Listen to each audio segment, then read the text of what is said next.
जय सियाराम, जय बजरंगबाली।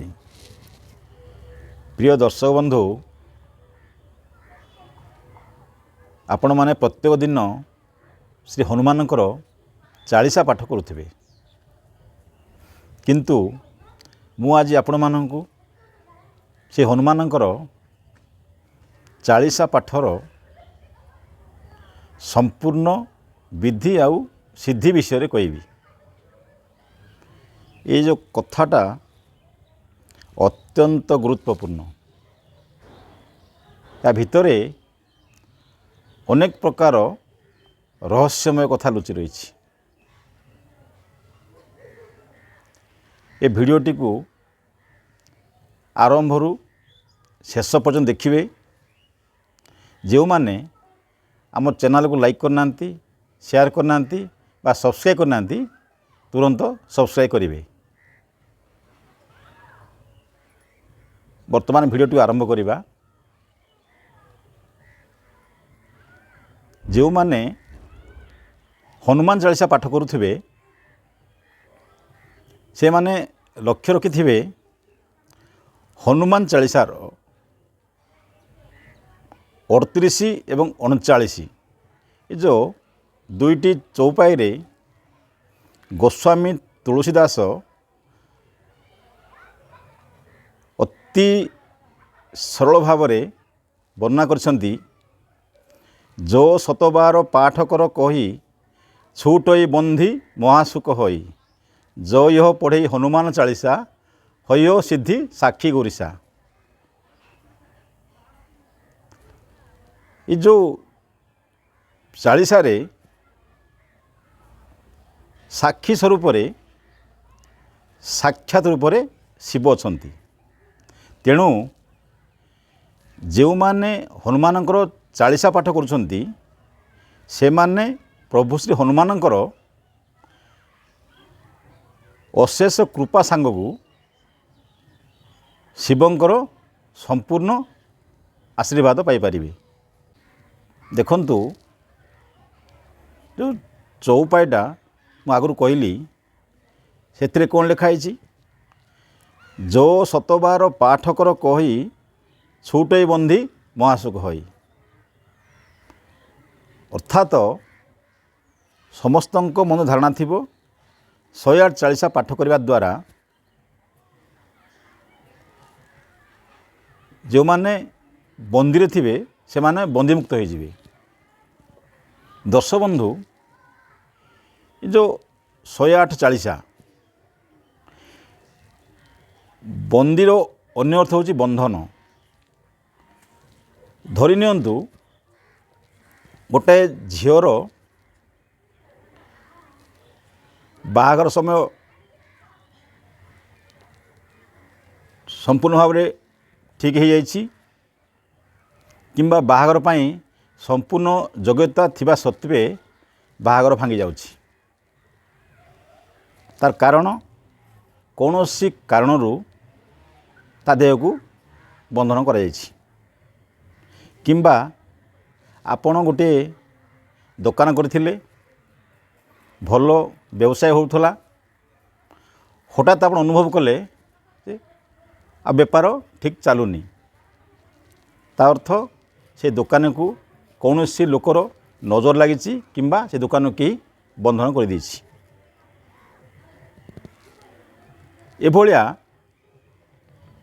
विभिन्न प्रकार को आम बंधन मुक्त करिपारिबा। ये जो चालीसा पाठ करिबा द्वारा प्रत्येक बंधन मुक्त हो पारिबा।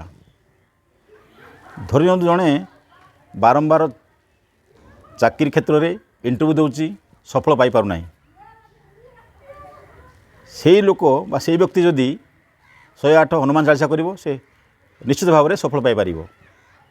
तेणु धरि नियंतु आपण गोटे घर तैयारी करछंती, बहुत दिन है घर करछंती, घरटा संपूर्ण हो पारुनी, अर्थात से घर को निश्चित भाव में बंधन होइछि।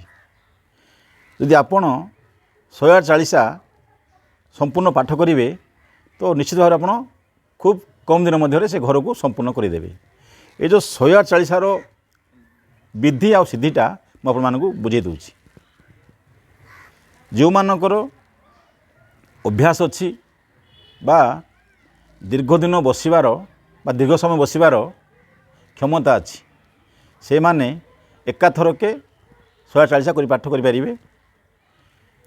ମୋ ଜାଣିବାରେ ଯଦି ଜଣେ ମୁଖସ୍ଥ କରିଦେଇଛି ବା ଜଣଙ୍କର 10-5 ବର୍ଷ ଅଭ୍ୟାସ ଅଛି ତ ସେ ବ୍ୟକ୍ତି 2 ଘଣ୍ଟାରୁ 2.5 ଘଣ୍ଟା ଭିତରେ ହନୁମାନ ଚାଳିଶାକୁ ଶେଷ କରିଦେଇପାରିବେ 108 ହନୁମାନ ଚାଳିଶା।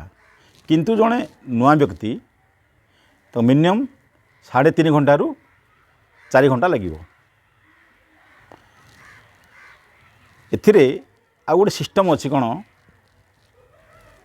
ଧରି ନିଅନ୍ତୁ ଆପଣ 108 ଚାଳିଶା କରିବା ପାଇଁ ସଂକଳ୍ପ ନେଇଛନ୍ତି ବା ମନ ସ୍ଥିର କରିଛନ୍ତି, ତ ଆପଣ କ'ଣ କରିବେ, ସକାଳେ 54 ଥର କରିପାରିବେ ଏବଂ ସନ୍ଧ୍ୟା ସମୟରେ 54 ଥର କରିବେ, ଇଏ ବି 108 ହେବ।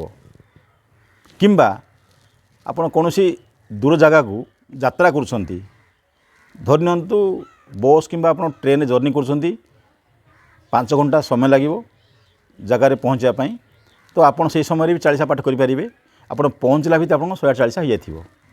ନଚେତ ସୂର୍ଯ୍ୟ ଉଦୟରୁ ସୂର୍ଯ୍ୟ ଅସ୍ତ ପର୍ଯ୍ୟନ୍ତ ଦିନ ଭିତରେ ଆପଣ 10 ଥର ଏଭଳିଆ କରିକିରି ଆପଣ 140 ପାଠ କରିପାରିବେ।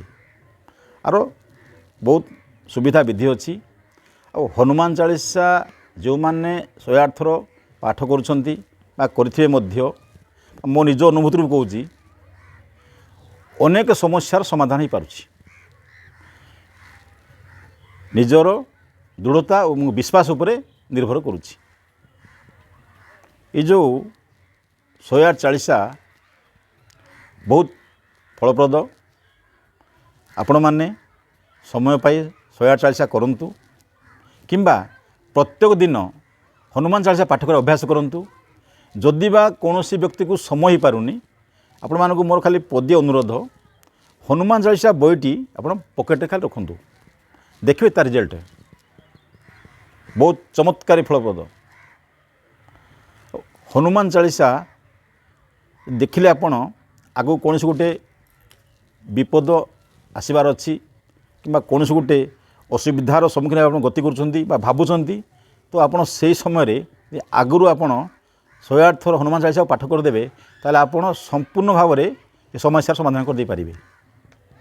ଦର୍ଶକ ବନ୍ଧୁ, ଏ ଯେଉଁ ହନୁମାନ ଚାଳିଶାର ବିଧି ଆଉ ସିଦ୍ଧି ବିଷୟରେ କହିଲି, ବିଶ୍ୱାସ ରଖି ପ୍ରତ୍ୟେକ ଦିନ ଅଭ୍ୟାସ କରନ୍ତୁ, ହନୁମାନ ଚାଳିଶା ପାଠ କରନ୍ତୁ ଏବଂ ଜୀବନ କାଳ ଭିତରେ ବା ଆପଣଙ୍କର ଦୈନନ୍ଦିନ ଜୀବନରେ ଯେତେ ସବୁ ସମସ୍ୟା ଦେଖାଦେଉଛି ଆପଣ ତାହିଁରୁ ମୁକ୍ତି ପାଆନ୍ତୁ। ଜୟ ଶ୍ରୀରାମ, ଜୟ ବଜରଙ୍ଗବାଲି।